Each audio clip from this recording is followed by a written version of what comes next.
இங்கிலாந்துல மோசடியை தடுக்கிறோம் என்ற பெயர்ல ஆயிரக்கணக்கான பெற்றவர்களுக்கு வழங்கப்படுகின்ற குழந்தைகளுக்கான உதவித்தொகை ஒரே இரவில் நிறுத்தப்பட்டிருக்கிறது. இந்த விஷயம் பெரிய அதிர்வலைகளை ஏற்படுத்தியிருக்கிறது. சில சர்ச்சையான விஷயங்களும், அதே நேரம் யார் இதை செயற்படுத்தினார்களோ அவர்களுக்கு எதிராகவே சில கருத்துக்கள் எழும்ப ஆரம்பித்திருக்கிறது. குறிப்பாக எந்தவித அறிவிப்புமே இல்லாமல் இந்த செயற்பாடு மேற்கொள்ளப்பட்டதுதான் இன்னும் மக்கள் மத்தியில பெரும் கோபத்தை ஏற்படுத்தியிருக்கிறது. இங்கிலாந்தினுடைய வரி மற்றும் சுங்க அதிகாரிகள் ஒரு திடீர் உத்தரவை பிறப்பித்திருக்கிறார்கள். 24,000 பெற்றவர்கள் அவர்கள் பெறுகின்ற இந்த சைல்ட் பெனிஃபிட்டை உடனடியாக நிறுத்த வேண்டும். அந்த பணத்தை உடனடியாக நிறுத்த போகிறோம் அப்படின்னு சொல்லி ஒரே இரவுல இவர்கள் அந்த காசு அவர்களுக்கு கொடுக்கின்ற காசுகளை நிறுத்தி இருக்கிறாங்க. இதன் விளைவாக எந்த விதமான முன்னெச்சரிக்கை நடவடிக்கைகளும் இல்லாம இது நிறுத்தப்பட்டதன் காரணமாக வாடகை கொடுக்கிறது, பிள்ளைகளுக்கான உணவு, பாடசாலை செலவு, இது போன்ற பல பிரச்சனைகளுக்கு அந்த பெற்றவர்கள் முகம் கொடுக்க வேண்டிய ஒரு இக்கட்டான சூழ்நிலை அவர்களுக்கு ஏற்பட்டிருக்கிறது. சரி, இது திடீரென்று நிறுத்துவதற்கான காரணம், நிறுத்தியதற்கு பிறகு ஏன் மக்கள் இது பற்றி இருக்கிற விஷயங்கள் பேசு பொருளாகுது, கோவப்படுறாங்க? மோசடியை நிறுத்துறதுக்காகத்தானே அரசாங்கம் செய்திருக்கிறார்.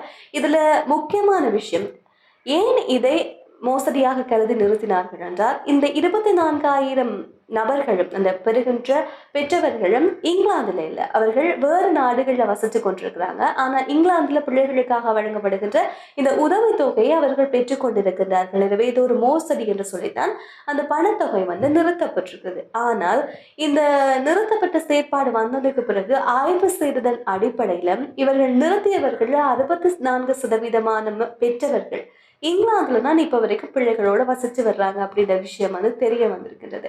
எனவே இந்த விஷயம் அதிகாரிகள்கிட்ட இப்படி ஒரு அறிக்கை கொண்டு போய் சமர்ப்பிக்கப்படுகிற நேரமே அவர்களுக்கு தெரியும், இங்க இருக்கிற புள்ளி விவரங்கள் முழுக்க முழுக்க சரியானது கிடையாது, இதுல முழு விவரங்களும் இல்ல, பிள்ளைகள் நிறைய இருக்கு அப்படின்னு சொல்லி தெரிந்தும் அதிகாரிகள் இந்த செயற்பாடு செய்திருப்பது தான் இப்ப பெற்றவர்கள் மத்தியில கோபத்தை ஏற்படுத்திய ஒரு விஷயமாக மாறி இருக்கிறது.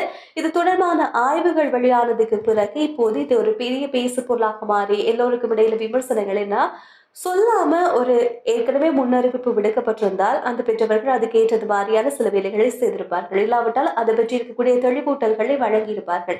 ஆனால் எந்தவித தகவலும் இல்லாமல் நிறுத்தியதன் காரணமாக அவர்களுடைய செலவினங்களை கட்டுப்படுத்த முடியாமல் அவர்களுக்கு போகும், சரியான முறையில அந்த செலவுகளை கையாள முடியாத ஒரு இக்கட்டான சூழ்நிலைக்கு தள்ளப்படுவார்கள். எனவே இந்த விஷயம் ஒரு பெரிய பேசு பொருளாக மாறி கண்டிப்பாக இது பற்றி HMRC விளக்கத்தை சமர்ப்பிக்க வேண்டும் அப்படின்னு சொல்லி ஒரு விஷயம் அறிவிக்கப்பட்டிருக்கிறது. எனவே இங்கிலாந்துடைய நாடாளுமன்றத்தில் இது பற்றி இருக்கக்கூடிய விவகாரங்கள் பேசப்பட போகிறது. யார் இதை நிறுத்த சொன்னார்கள், என்ன காரணத்துக்காக, ஒரு ஆய்வறிக்கை சரியில்லை, பிழைகள் இருக்கிறது, முரண்பாடுகள் இருக்கிறது தெரிந்தும் ஏன் அதிகாரிகள் இதனை நடைமுறைக்கு கொண்டு வந்தார்கள் என்ற கேள்விகளுக்கு அவர்கள் இப்போது விளக்கம் அளிக்க வேண்டும். ஆனால் சரியான முறையில சரிபார்க்காமல் இப்படியான பணத்தொகைகளை நிறுத்திய விவகாரம் நீங்க எப்படி பாக்குறீங்க அப்படின்ற விஷயத்த மறக்காம கமெண்ட்ல சொல்லுங்க.